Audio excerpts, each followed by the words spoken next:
matching my earring. It's funny.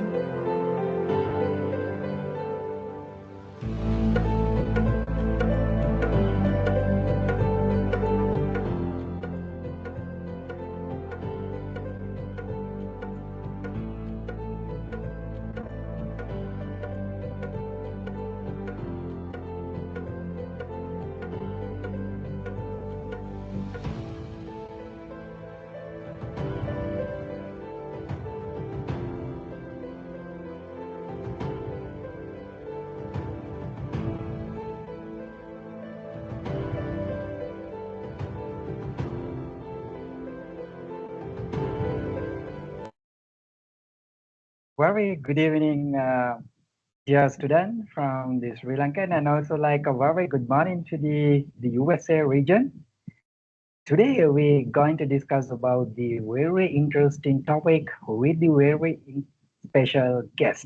So what we're gonna discuss on today on the Ecoastronomy INC Astro Week. It's about the to Moon and Mars. That's gonna be a really fascinating and very interesting topic. For that case, we have a very special guest.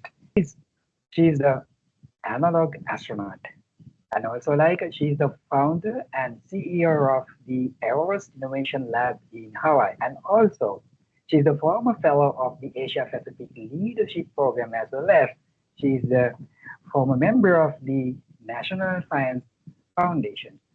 Furthermore, our superb guest speaker, she has been having a 17 years experience in stakeholder consultations and the analysis research plus research activity. The most important thing, she has been done several analog astronaut activities, including the Mars Research Station. So like she has been working with molecular biology and biotechnology, and she's really fascinating to understanding about the life beyond the planet Earth. That's why she's become as an analog astronaut. I believe like many of our students are really keen to get to know how to become an analog astronaut and what are the opportunities and what are the qualifications that you have to be a refill. So to get to that knowledge, you have a best person on today. So like with that being said, I would like to invite Marfa Buya to address the Astronomy INC Astro Week on 2024. Marfa, it's your time. We can get started. Wow, thank you. Thank you for this beautiful introduction. Nice to meet you all. Good morning from Minnesota. In America, it's early morning, 9 a.m. Saturday. Thank you all for joining. You can hear me clear? Yes, Marfa, go ahead. I Okay, can hear you. so thank you all for joining. As Arvinda said, I'm an analog astronaut. I finished several astronaut trainings, and I inspire people to do this kind of training because it can help you to understand who you are, and also like a awareness about the space and satellites and our environment, and take care of our planet. So nice to meet you all. I mean, I don't see everyone in the audience, but I hope you can hear me clearly. I will start. Let's see if I'll share my presentation now. Uh, go back to the window. Um, my title of my talk is Humans to Moon and Mars. We've been going to the moon so long ago. Our grandfathers' age, they're going to the moon, and we are the generation, we will be settling down in the moon and also Mars. So I want us to be prepared, and how analog astronaut missions can prepare us for those kind of settlements. That's me. I'm founder and CEO of Everest Innovation Lab in Hawaii. And these are some organizations I've been training and working with them.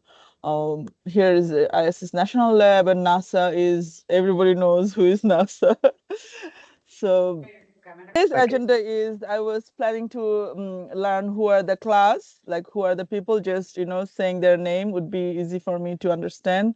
And then my presentation will be around like 30 minutes or something like that. And we have videos, really interesting videos um, about Martian settlements from NASA, like more official video. And then we have Biosphere 2. Recently, I went to the astronaut conference, and one project we did in Hawaii was amateur radio on the International Space Station, where school kids talked with astronauts.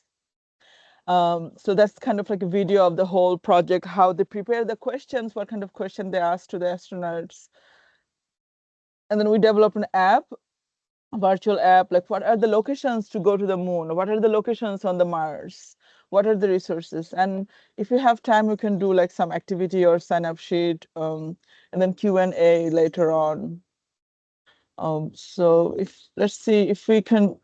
We can So see. at first, I will tell everybody if you are using a cell phone and if you have Apple phone or Android, download this Pluto TV. It's been very useful for me. You don't need a big TV. If you're playing or cooking or just relaxing, you can watch this TV. And we have this all this Star Trek. Star Trek is really cool because here, this is, you see, it's 2161, it's like future. So they are the people who are traveling in the, like in the space and for millions mile away, and they find for planets. And who are your favorite character? Like the way, like who do you see, who's your idol? Like for me, this person is my idol, Seven of Nine. She's like Android Borg, and like the way she talks and her personality, her dress up, I really like her style. So for me, this is my idol. So who's your favorite idol? Like how it's like kind of like icebreaker. Like watching Star Trek really helps you every day. Just it's like it could be a training for you and learn about the space, because a lot of things are now real. This started in 60s. So this is my business card. That was 2161. Now we're back in 2024. And this is my business card. I have my photos so that people remember me. And these are the organizations. And this is my own company. And that's my backside of the page. It's like my tattoo here I have. So that's the business card. At the end, we will, if we have time, we will do a sign up sheet. Like what are the project, what training are you interested? Are you interested in the moon? Are you interested in the Mars or International Space Station or astronaut training? And where are you from? What is your name? So this is my Everest Innovation Lab core team. Like in 2020, we had several meetings. We said organize this company, and now we have joined. We do various projects in Hawaii and internationally. So this is NASA Space Apps. That's my husband, and there are like from University of Hawaii. They all join, and we work together. But as time goes by, we meet with more people. So today's topic is analog astronaut training and settlements on the Mars. So what is analog astronaut? So astronaut is somebody who flies in the spaceship and do as a crew member and have scientific training and all this kind of thing. But analog astronaut is somebody who plays the role of an astronaut in a simulated crewed mission on Earth. So that's me. I was getting wearing spacesuit, and all my colleagues around me, they're watching me, and we go out. But to be an astronaut, maybe there is no age group. Looks like this person, he is a very little boy, and he was at the training, and he was wearing space flight suit and helmet during the conference, the analog astronaut conference. And she is a astronaut, Sian Proctor. She flew in the space in Inspiration 4. And this is the big analog astronaut community in the conference. That's me, and they are all analog astronaut, more than hundreds of them. So how to be an analog astronaut? I mean, so first question I would ask, who you want to be when you grow up? Like, do you want to be a scientist or engineer or doctor or journalist or philosopher? So if you want to be an analog astronaut, there's this Mars Desert Research Station. You can apply with your name and address and phone number and all the give your information, and then You can be, there are several ways to be an astronaut. You can be a commander, you can be engineer, you can be a scientist or astronomer, journalist. There are many different roles you can play. It's a kind of application form. But also, like, our personality is important. Like, some people are introverts, some are extroverts. When before went to the training, I realized I'm introvert, like 62% introvert, and I have these intuitive skills, and that really changed the kind of understanding myself, who I am. But also, like, psychological test, education and professional, lifestyle and exercise, food stuff, what you eat, what you do daily, all kind of things are important. So I wrote a poem. Let me see this. I wrote a poem like few years ago, and I sent it to the International Space Station when two astronauts were flying in the space. Bob and Doug, they were flying in space. So it goes like, you are the M star, eon of our generation and messenger of peace. Please tell us your stories and dreams and where you would like to go next. Is it the moon or Mars or Earthbound again? Towards the Andromeda or in a different galaxy far away? Which galaxy would you like to reside in? Then please contact 3024. Well, so it's kind of like a thought process goes in our mind every day. But then the last paragraph is kind of like Shakespeare's poem. Poetry is a very good thing. It kind of helps you to explain your feelings in a very different way, and it can help you to understand um, yourself. So the last paragraph is like, please remember you are the chosen one, the best of the best. But you, children of space, restless in rest, you shall not be trapped or trained. So this is kind of like learning at the time when I was doing astronaut training. When I was at the MDRS in analog astronaut training, oh, it was not too long ago. It was about our red planet. It was at the Mars Desert Research Station in 2020. Now it seems so long ago. At that time, I learned as a crew astronomer, please do not trigger others with your action or words, and stay kind. It makes you beautiful. I would advise everybody to practice how to write poem. It really helps. So this is the International Space Station. It's been 20 years. Scientists are going to space. We have Russian module. We have Japanese module where Japanese astronauts, hang out, and the US module, and it's kind of like cool space station. So I've been the ambassador for International Space Station almost. It's been 7 years. I've been working as an ambassador, and then you guys can sign up to be an ambassador for the International Space Station. It's really cool.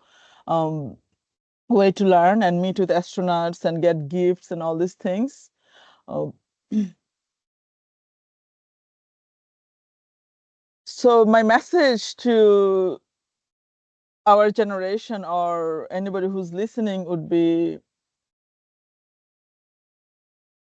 like, try engaging in multiple disciplines. It could be sports, music, education, science, engineering, and get as much training as you can get. Could be space related projects, NASA, and all these things.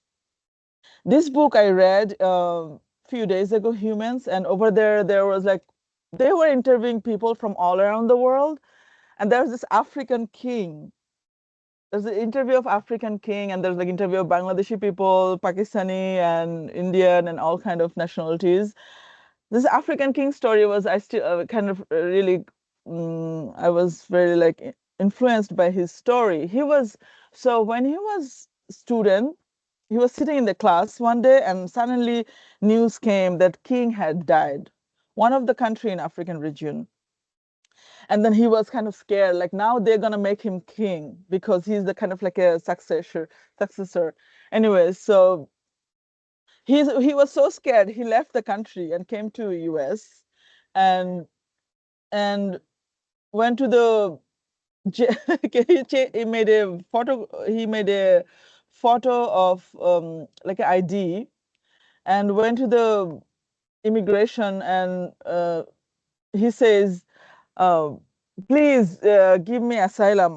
They're gonna make me king. I don't wanna get killed. He was not ready to be a king, and he was so scared. And then he left the country, and then American immigration's like, okay, they gave him his space. Okay, so he lived in the America for 10 years or 12 years. So he started working in a like hospital, like a small like a job, and then taking care of people like in the senior home.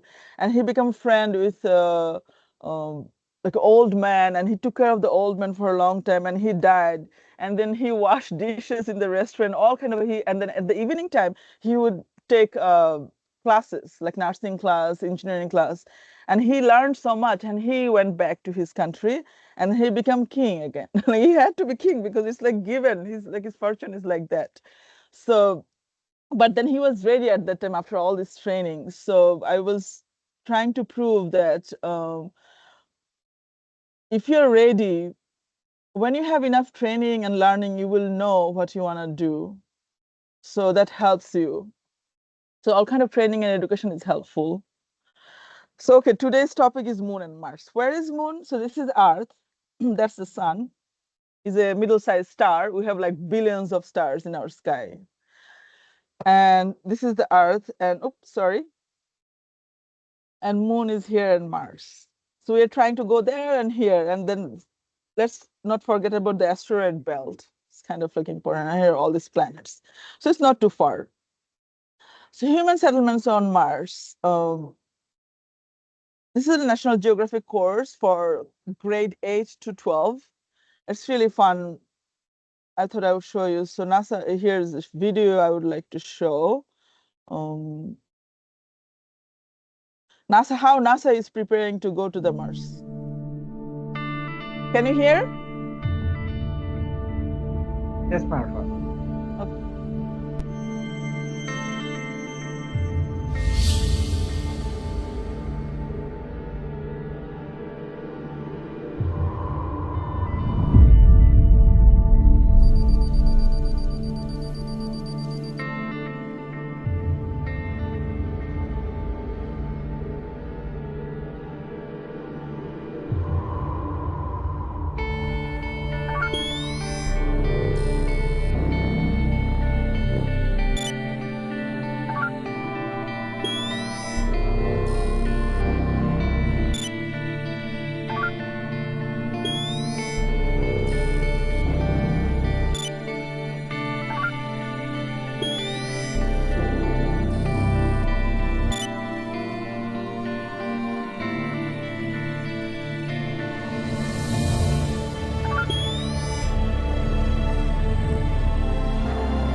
family in Nepal.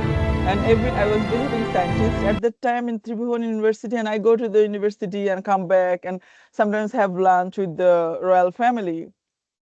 His grandson, king's grandson, was my friend. He is already a grandfather, but his wife has mathematics degree anyway. So I discovered this theory, like both imaginary time and real time exist at the same time. It really changed my perspective. Like imaginary time, right now you can imagine you are in 2040. That could be true if you think that way. And then here is our Elon Musk is saying like scaling and scoping your consciousness wherever you are. And you see all these calendars are true at the same time. So my future goal is to write science fiction books, like series of science fiction books so that I can record all my thoughts and ideas. So methodology two would be like settlements. Where are the locations on the Mars? Like Mount Olympus is the tallest mount in the solar system. So it's like Mount Everest. So under the foothill of Mount Everest, we can settle down. It's like under the foothill of Mount Olympus.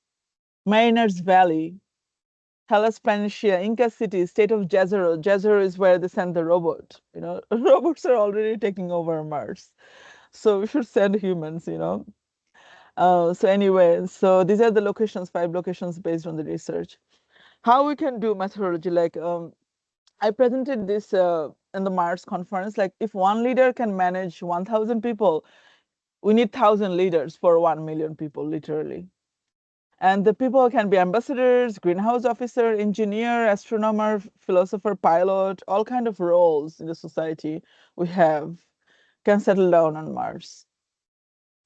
I This constellation chart is very helpful for me. It's like a meditation. If you try drawing this constellation every day, it will help you. So this is kind of like a practice. You can see every month it changes. So this was my first training at the Mars Desert Research Station. That's me, and that's our commander. And we are the people. We went there for 14 days. We did all kind of training. It was like a Mars medic mission. Like imagine you are a doctor on Mars. So every day our theme song would be like a suit, boot, radio, life support, gloves, go. Like you have to prepare like suit, boot, radio, and we go out and do all kind of extravehicular activities. But inside the habitat, basically everybody is watching everyone. Like what do you do? Here I was like wearing spacesuit. Everyone is watching around me. So here I am getting ready, going out, and they're like exercising or something. So I was greenhouse officer. I really was. It was very helpful for me, and I saw like the shining light. Sunlight was like a eye, like a third eye. It was very inspiring for me to see. And then this book, How to Live on Mars, was very helpful. But all the whole time, this poetry book, I had this poetry book. And it really was very helpful. This prophets really prophecy as mystics, the commentators merely by statistics.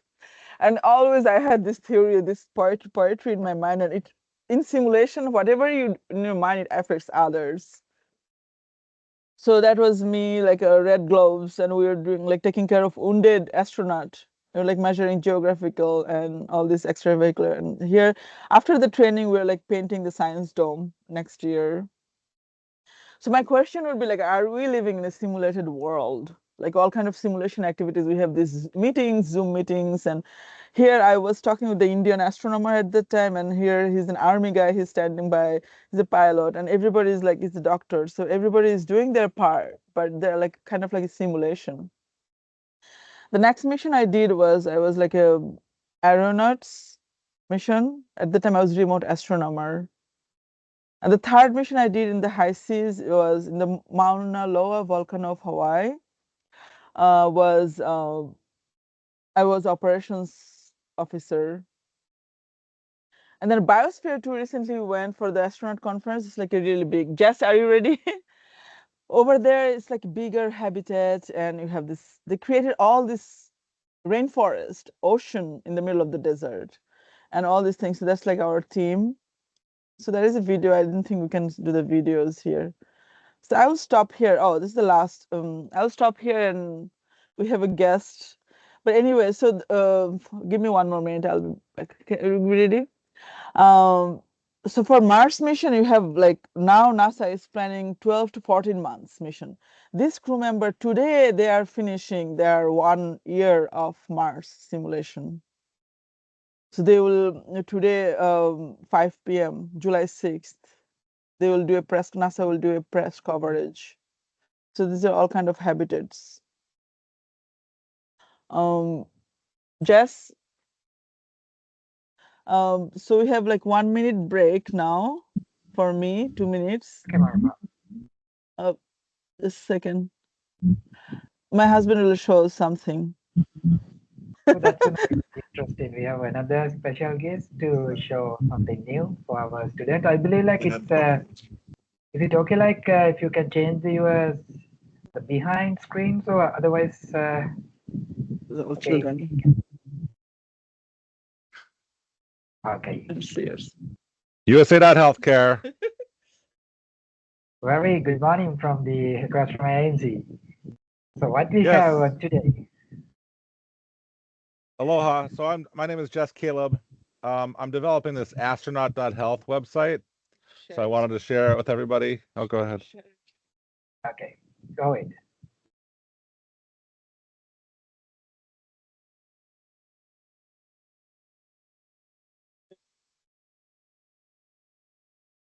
Dear student, stay tuned. Today we are going to discuss about the moon and Mars assessment, and we have a many of activities. So we are moving to the another activity. So you can see in here. Okay, so astronaut.health is an initiative that I started. I also have the Instagram that's at astronaut.health. So you can kind of just see the website here. There's 5 hazards of being an astronaut. One is like close quarters, gravity, the effects of gravity, and all that. So what I'm trying to develop is a training program that's health based. And then you can see I designed some shirts. They're not available for sale yet, but I did put some designs together, and that have the USA.healthcare brand, and then also Yeah. the Earthrise photo. So there's some contact information. So yeah, I wanted to share that with people. Thank you very Follow on much. Instagram if you want. It's at Yeah. astronaut.health. And then yeah. We will share that astronaut.health link to our Q&A chat. Then our students can go through with the website and they can just check and what are the new type of innovation and what are the your designs available which is relevant to the astronomy and space industry. Thank you very much for sharing this new thing with the Yes. ISP platform. Thank you. I also would like to mention, just because it's a serious topic, I also have Gaza.health and at Gaza.health, and we're donating shirts to help, or selling shirts to donate the money to help Palestine. So I just wanted to share that real quickly, but hopefully we get a few follows at astronaut.health on Instagram. Thank you so much, Dr. Aravinda, for allowing me to speak, and thank you for helping Marufa. Yeah. So, hello. Yeah. Yeah. So dear student, we have a little break with the our astronaut.health website. So right now we are again moving to the today's session. So I believe like we have a different type of events and you guys have a different type of opportunity on today. I feel like at the end you guys can have asked some questions to the our analog astronaut and how to join it and what are the opportunities. That's your task. Okay, Marfa, you can just go ahead. You can continue. So history is very important. We can learn a lot from history, and we can predict certain sort of future. So history of Earth. Let's say me, I was born in here in Bangladesh, and this was NASA program. I judged for a few years, like judging student projects. And he's from Africa, he's from Middle East and Latin America, and all these people. Let's say this kind of a history of Earth. Let's imagine like a brief summary. When I was born, And then people are already sending missions on the Mars. 1970, before I was born, 1971, all these missions on the Mars. There's missions on the moon. We have robots and rovers on the Mars. So these are the missions already sent in the Mars. So we can learn a lot from the history. Um, okay. So how to do 1 million people? Kind of like minimizing the total cost of each system between present day and future day. I learned this at the University of Hawaii. It's like economics. Like for anything, you want to minimize the cost so that you can make it more efficient in the future. That could be one way of doing. And settlements by timeline, NASA, this paper was published. We already have all this timeline. This red one was for the Mars, and this is for the moon. So you already have all these timelines. If we create a biomanufacturer on Mars, this is a paper a scientific paper, like ISRO is in situ research utilization. And there's a food control system, the loop control, all this. Here is an astronaut living in the habitat, how the whole system is connected with each other. So now let's talk about moon for 1 minute. So this course, Lunar Nautics Student Employment Program by NASA, is very like efficient. It's like it can help you designing a mission to live and work on the moon. So I do this training online, and I host summer classes, and I like students from from Saudi Arabia, from Jordan, from US, and from Bangladesh. They all join. It's kind of like preparing, how to land, like designing your payload and all these things, lesson plans. This was a project we did in Hawaii. School kids talked with this astronaut. His name is Warren Woody Hoberg, and school kids prepare for a year, like planning their questions. What will they ask? They set up an astronomy club in the evening. It was really fun. So there is video, but I don't think we can show the video here. We have later. So these are the 4 astronauts already selected to go to the moon. They will do like a loop around the moon. They're not going to land, but the next mission they will land and more like settle down. So this is kind of like when I teach, I prepare students for their homework, like what you have heard about the human missions on the moon. What do you think it would be like to visit the moon? How do you think living there would be like? Do you think humans would be human can live there or not? Like why not and why if they can? Oh, that's my dog, Bob Dylan. So these are the moon landing site. Already we landed on the moon. These are the locations. This is India did a really amazing job landing on the moon. That's kind of cool. So how a Mars city would look like? Let's say we designed for 1 million people. So this is the Olympus mountain. Let's imagine. So if we design a city under the Olympus mountain, if we have 200,000 people, what do we need? We need living habitats. We need a spaceport to launch the rocket and landing. We need greenhouses for food. We need a medical health unit, and we need all the kind of thing. Schools are important.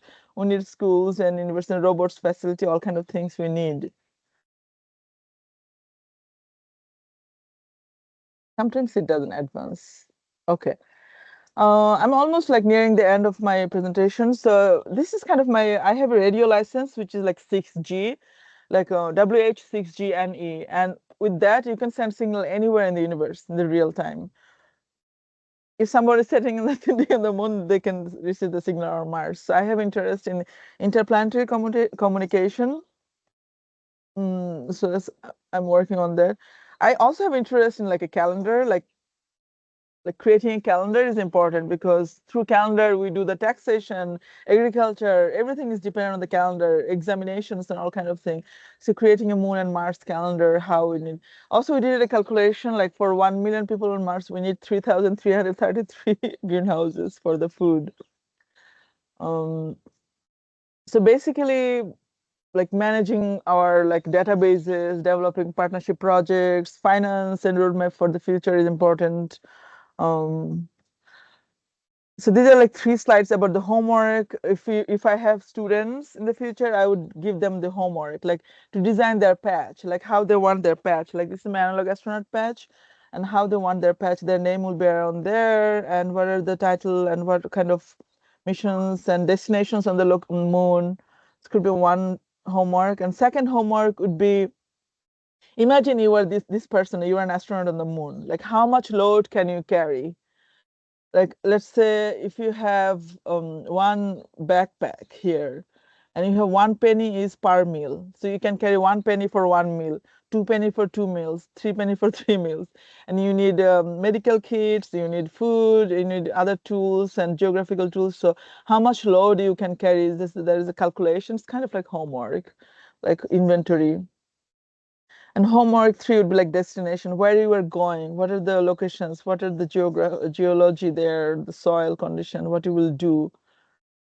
So the conclusion, I would say, like overall, like GRAIN is an acronym, like every GRAIN.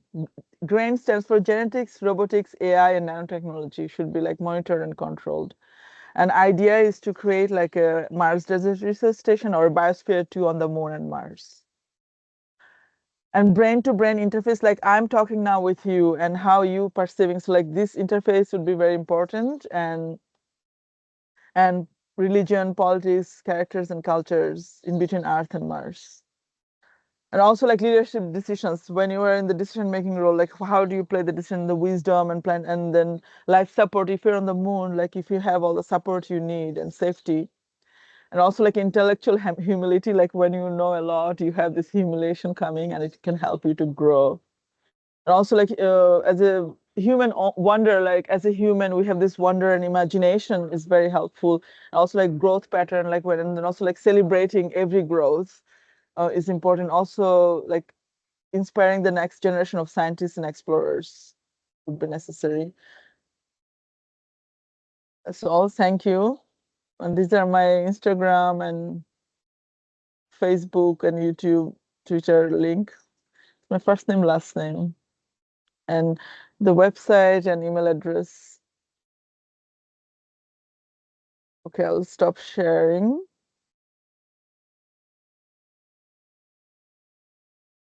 Okay, we're on time.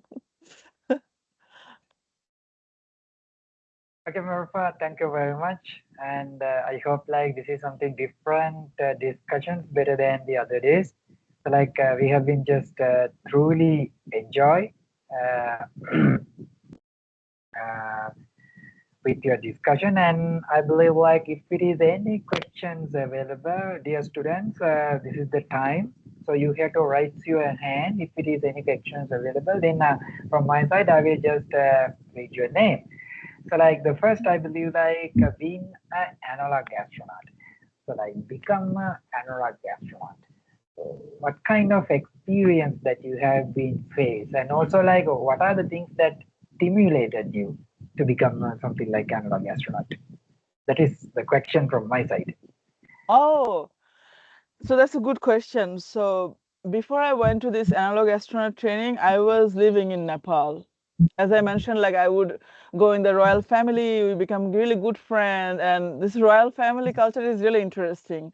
Like when you are sitting in like a governance, like a royal attitude, like you have everybody is working around you. They have this carpet industry, all these things, and I would go to the university, and as a scientist, and I work, and every day I come back.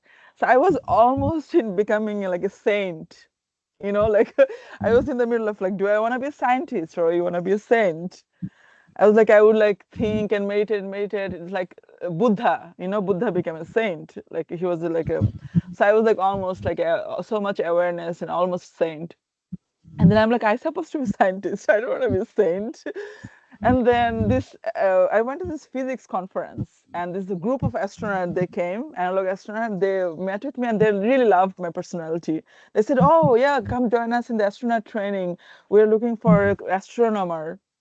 So I applied for the visa and all these things, and I had scholarship, and I went there.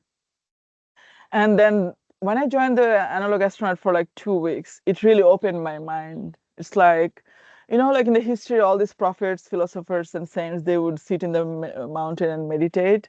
But it was like more than that. You have all these guidelines, and all the people, all the crew member, they are so highly educated and skilled.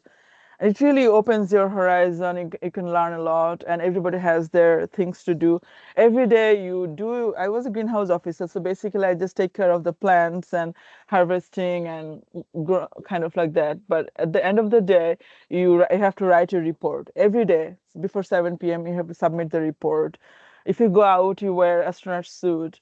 And personality was very important. Like some people are very introvert, some are extrovert. Like how you communicate with each other, human factors, these were necessary. Like scientific skills are of course important because you are there as a scientist, but for a scientist, like how you interact as like a human, also like human factors, like sadness, anger, like all this comes out, but you have to behave, because if you influence others with your anger or sadness, that they will be sad too. So you don't want to be like complete sadness.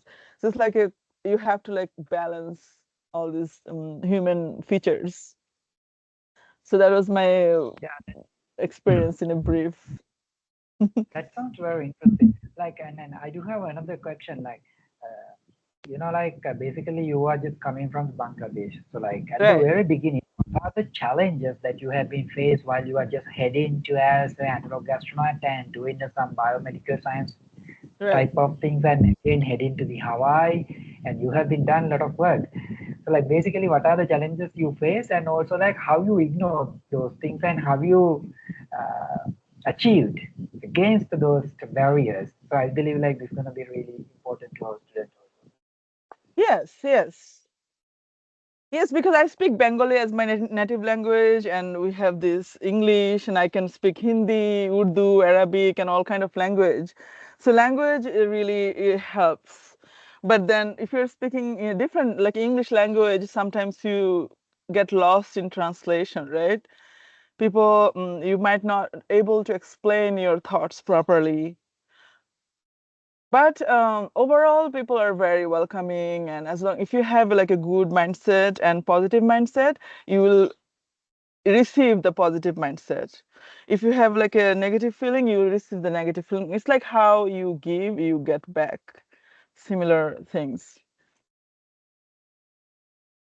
Yeah, I believe like what is your personal experience with the Mars University? Because of that is the place that we were met. So, Oh, like, Mars what is your University. future plans, and what are the things that you have to share to our student about the Mars University and Yes, your that's a good question. So they just offered me to teach a course like Introduction to Mars.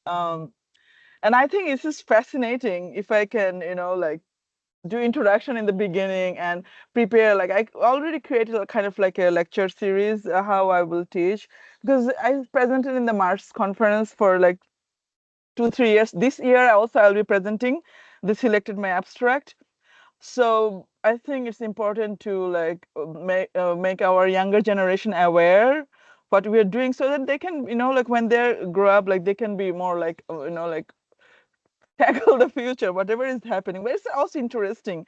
Like it can really expand your imagination and horizon when you are thinking about other worlds. It's something more like it's like thinking about another world could be so much. It's like awakening for sometimes learning about other worlds, but also scientifically it's proven technology. So I have to like think all these things, and I'm creating lesson plans, and I hope I can do a better job in teaching. Wish me good luck.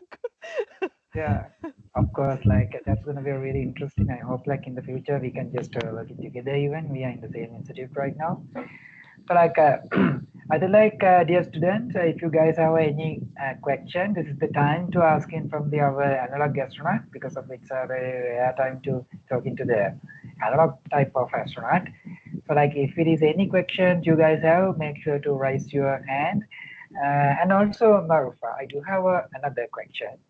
So Yes. like, while you are just heading to the Utah Desert to participate in MDRS mission, so how you feel that environment? Because of it's a kind of extreme environment, it's a remote place. So like most of students are thinking like, is it enough to reaching their academic qualification? But most of us are thinking about their health and other things. So like you should be physically health.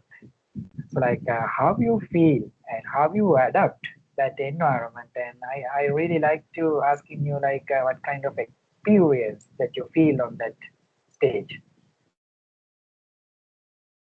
So when I first arrived there, I saw these big mountains because living in Nepal, I was really already used to like climbing mountains, going to the trekking for like 10 days with a big team.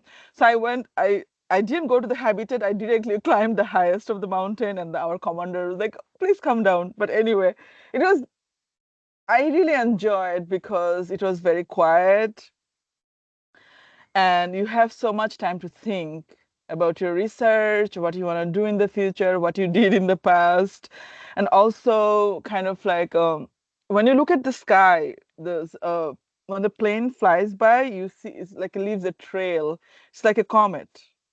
Like you see the Starlink satellites. It's like in a remote, but you have everything there. You have like food, systems, people, and everything was there. If there's an emergency, there will be like a helicopter, or if there's an emergency, you can nearest, they can pick you up. But I mean, I had an emergency because I fell down from the stairs, so I was like kind of like wounded astronaut. So it was like very serious moment for me, but I also had enough time to just rest and think. So overall it could be challenging, but I think if you have enough little bit training, like if you're sports, let's say if you do sports or if you do like music can really help. So all kind of trainings we do like in the school, like I used to play volleyball, I used to play music, so those extracurricular activities were very helpful to continue my even like my scientific mission or to stay organized and be in a good health. So I would encourage everybody, like do some music or do some sports. Like everything is very helpful. Like early, like whatever we do our childhood, it really reflects in our adulthood. Yeah, I believe that that's going to be really good advice because most of students are keep following only academic path and they are not that much interested in extracurricular activities. But if one day, if you are looking for become an analog astronaut, then definitely you have to do that all the things. Like You're you welcome. have been asking many questions, and I hope like right now you have a proper understanding like how to become an analog astronaut and what kind of role that you have to play after you become an analog astronaut. It's a huge task, and I believe like in our audience in the future we can find out of young aspiring analog astronauts.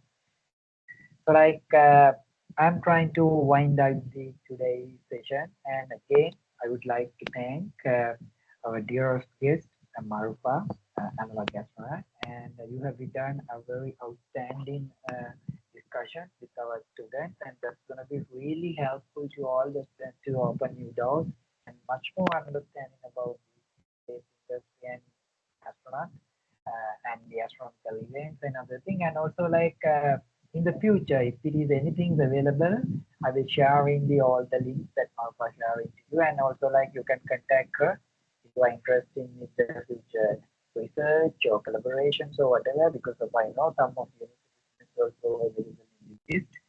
But like you have opportunity, take that opportunity and shine on your future as an astronaut, as a scientist. So that's your bright future. Like dear students, uh, today we're going to end up our discussion and wishing you very all the best for all the student. And again, I wish you very good luck for the our dear guest speaker Marufa, and hope like in the future we can work and collaborate and do some more research because of I'm also looking for participate in the mass convention. And I believe like we have a huge opportunity working together and giving some good benefits to the most of students in South Asian region, including Bangladesh, and hope so. And thank you very much again, and thank you very much, dear student. Good night for you all, and have a nice day, Marfa. It's your day time. You And too. at the end, do you have anything to add? for the I just today's. want to say thank you for bringing your shining students. They're so like extraordinary. They're like great questions, and I can see some of them. They're really nice. Like I hope they shine in their future too, and we hope to meet again in the future. And thank you for listening to me. Thank you very much again. And dear students, we'll meet again and Warfa, have a nice day. You too. Bye. Students, see you at the next week.